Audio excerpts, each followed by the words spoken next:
going to talk about an exciting new finding on stuttering and testosterone. So first of all, what is stuttering? Stuttering can be understood as a disruption in the flow of speech. It's a behavior, and in and of itself, it's not a disorder. It's also known as dysfluencies. As you can see here in this diagram, it generally occurs by the periodic disruption of syllables that eventually leads to lower stress. Examples of stuttering can include repetition of syllables, prolongation of sounds, broken words, and periods of silence. So you may be wondering, do I have this problem? Most people stutter from time to time, especially in situations of nervousness, like giving a presentation. But at some point, for some people, stuttering can become a serious problem that interferes with their social functioning and their psychological well-being. And in a medical sense, this is generally termed childhood onset fluency disorder. The DSM-5 describes child onset fluency disorder as disturbances in the normal fluency and time patterning of speech that is inappropriate for an individual's age and language ability. And furthermore, these disturbances cause anxiety in the speaker that can limit communication or even interfere with their psychosocial functioning. So who develops this disorder? Well, it has an incidence of about 5% in children, and it generally first appears between 2.5 and 4 years of age, which is when children are starting to form complex grammatical sentences for the first time. With that said, about the majority of children who develop stuttering eventually stop, often in less than a year. But it's about 3 to 4 times more prevalent in boys. This isn't totally understood why, but it is known that stuttering is much more chronic and severe in boys compared to girls, often sometimes persisting into late childhood and even adulthood. And that brings me to my focal study by Celso Garalha from 2015. This was published by a team of family physicians and psychiatrists at a Turkish medical school who had recently examined a boy who started to stutter after receiving injections of testosterone. So they wanted to follow up on this interesting case study they have by doing a case control study on the levels of testosterone in stutterers compared to control.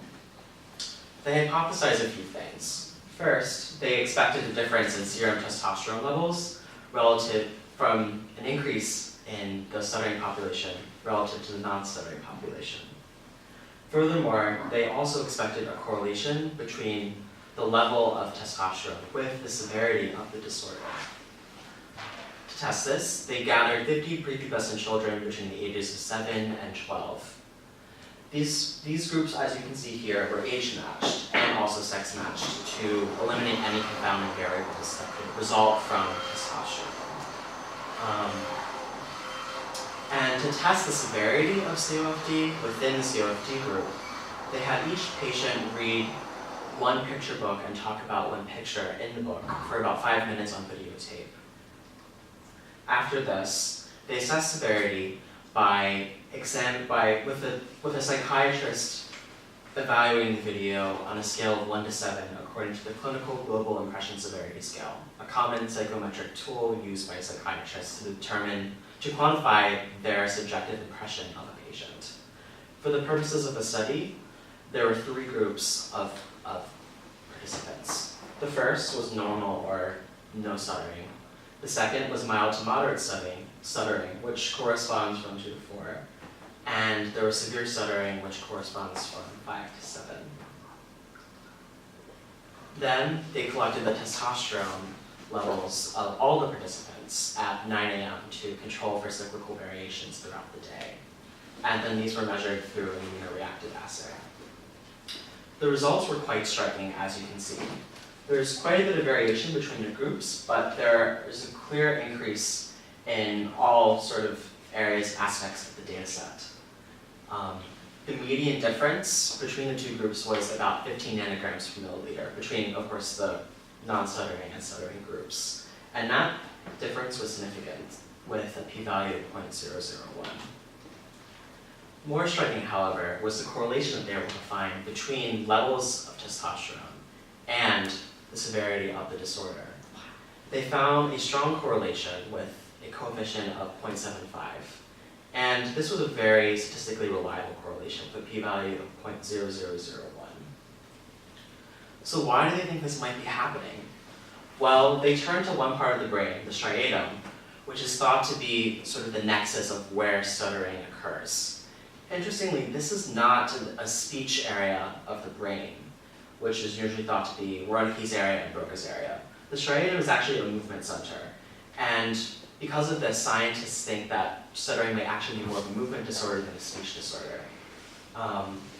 What they thought was that extra testosterone may disrupt the dopamine pathways in the striatum.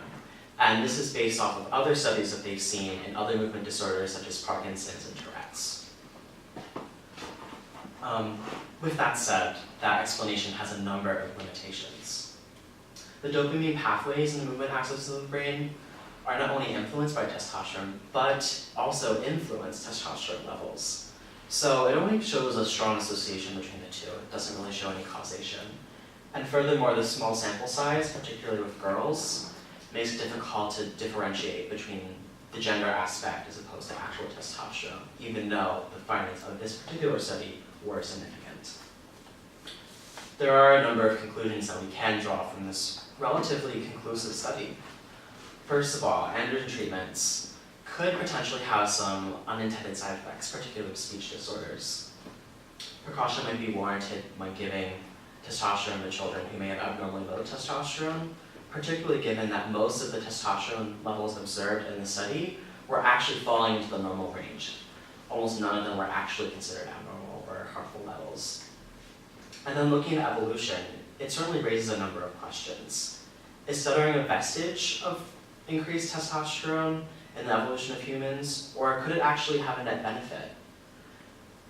And then finally, it shows a need for future research on movement and speech disorders in relation to sexual development. The sexual development occurring in the participants was totally normal. They had no disorders involving testosterone that perhaps may have caused the stuttering. It only shows that normal levels of testosterone can actually have unusual and severe consequences. Thank you.